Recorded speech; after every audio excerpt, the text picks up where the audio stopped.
Номер 1 конкурсант бүгүнкү күнгө Элзар Токонов, жашы 18 жашта, 2015-2019 жылдар Актала районунун Баетов айылындагы Нурак Абдрахманов атындагы музыкалык мектебин Кундуз Карагулованын классынан аяктаган. Азыркы учурда Мураталы Күреңкеев атындагы Кыргыз мамлекеттик музыкалык окуу жайынын контрабас классы боюнча 2 курстун студенти. Кош келипсиз биздин студияга, Элзар. Биринчи күүсү аткара турган чыгармасы Өмүр көчү, автору Нурак Абдрахманов экен. Дайыр болсоңуз, кезекти сизге берели.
Бали. Барекелде. Мыкты аткаруу болду окшойт, мыкты күү. Калыстар тобу сиздер 5-тен 10-го чейинки сан менен баалай аласыздар. 3 багытка бөлгөнбүз. Конкурстун шарттары күү аткаруу, дастанчылык жана комуздун коштоосунда ыр аткаруу. Азыр Элзарга болгон сын пикириңиздер болсо, кеңештериңиздер болсо айтып кетиңиздер жана биринчи күүсүн баалап берсеңиздер. Эми Элзар өзү музыкалык мектепти бүткөн экен айылынан. Андан кийин азыр мына Кыргызстанда эң бир жакшы окуу жайлардын бири Мураталы Күреңкиев атындагы музыкалык училищеде билим алып атыптыр. Ойногонун көрдүк, абдан жакты. Эми Нурак Абдрахманов биздин элибизге бир сонун керемет күүлөрдү калтырып кеткен экен. Илгери айтышкан кара молдо орозуп күү черткенде кош үндүүлүк угулуп турат деп. А бул жерде кандай сонун аккордтор кетип атат. Ошонун баарын таза, сонун ойноп берди. Мага абдан жакты. Мен ушул күүсүнө Элдарга 10 деген балл коеюн дедим. Элзарга. Закирбек мырза. Азамат, Элзар. Биринчи жолу кезиккен жокпуз, бир дагы бир жолу буга чейин Жумгалда өттү беле. Жумгалда чайганда да бир конкурс өтүп, ал жерден бир аз аксады эле. Сынактан жолугушкансыздар. Сынактан жолугушканбыз анда дагы. Анан бул жолкусунда абдан чоң жетишкендиктерин көрсөттү. Ал жылдан берки өзгөрүүлөрү билинип турат. Анан эң эле биринчиден Нурак атабыздын жаткан жери жайлуу болсун. Ошо устаттарыбызга терең ыраазычылык, ал кишилердин тапкычтыгына, мына не деген сейрек кездешкен толгоо, анын арасында сейрек күүлөрдөн, анан кийин ушул табитине ылайык өзүнө тандап алган чыгармаң эң мыкты аткарууда болду. Таптаза, салмак менен, ашыкча үнү жок, кылдаттык менен эң мыкты аткардың, 10 деген баа коем. Ийгилик. Эки агабыздан тең 10 деген баа болду. Азыр кийинки күүсүнө кезек бере берели, андан соң жыйынтыктап дагы бир сөз айтасыздар. Токтогул Сатылгановдун 9 кайрыгын ойноп берет экен. Элзар даярсызбы? Даярым. Баштадык анда.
Бали. Элзарга болгон бааңыздар экинчи күүсүнө 9 кайрыкка. Сизден башлай берелерсизби? 9 кайрык эми бул Токтогуз Сатылгановдун күүлөрүнүн эң залкарларынын бири десек болот. Абдан татаал, терип черткенге ыкмалары кыйын. Буга абдан чоң техника керек. Анан бизде кыргыздын күүлөрүн бир эле вариант менен эч качан чертилбейт экен. Сөзсүз түрдө өркүндөп, өнүп, өсүп турат экен да. Анан бул 9 кайрыктын дагы көп варианты бар. Бул жерде жакшы аткарды колунан келишинче. Дагы иштечү көп иштери бар. Жанагы терип черткендеги ыкмалар, муну жөн эле тибиретиш керек да бул күүнү. Бирок жакшы черттиң. Кол ойноткон жеринде, кол ойноткондон кийин бул кыргыз деле бар да кол ойноткончу. Ошону максаты эмне кол ойноткондун? Кооздук керек ал жерде. Биринчи кооздук. Элдерди таң калтырыш керек кол ойнотуп. Ошого иштешиң керек сен. Кол ойноткон менен аябай иштешиң керек.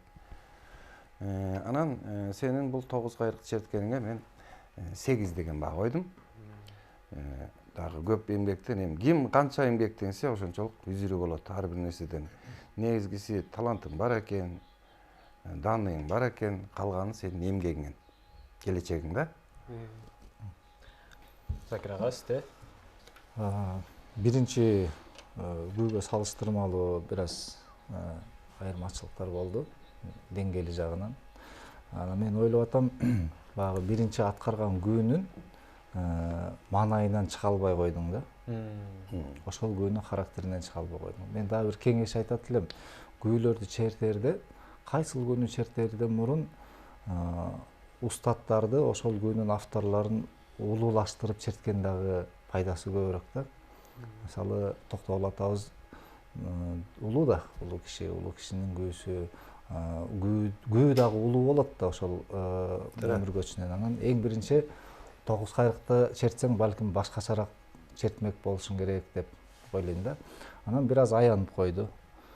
Аянып дегеним баягы күч колдонбой кылдаттык черткенге аракет кылып, ошолду ашыкчараак кылдаттык кылып койду да, баягы күч жетпей атты сөймөйгө. Терген жерлерде баягы назигирээк чертип койдуң да. Ошол жерлериң бар. Анан кийин ошол үндөрдү айтып атпайбы агайыбыз, кылдаттык жана тергенде өтө чоң мастерство керек, устачылык керек.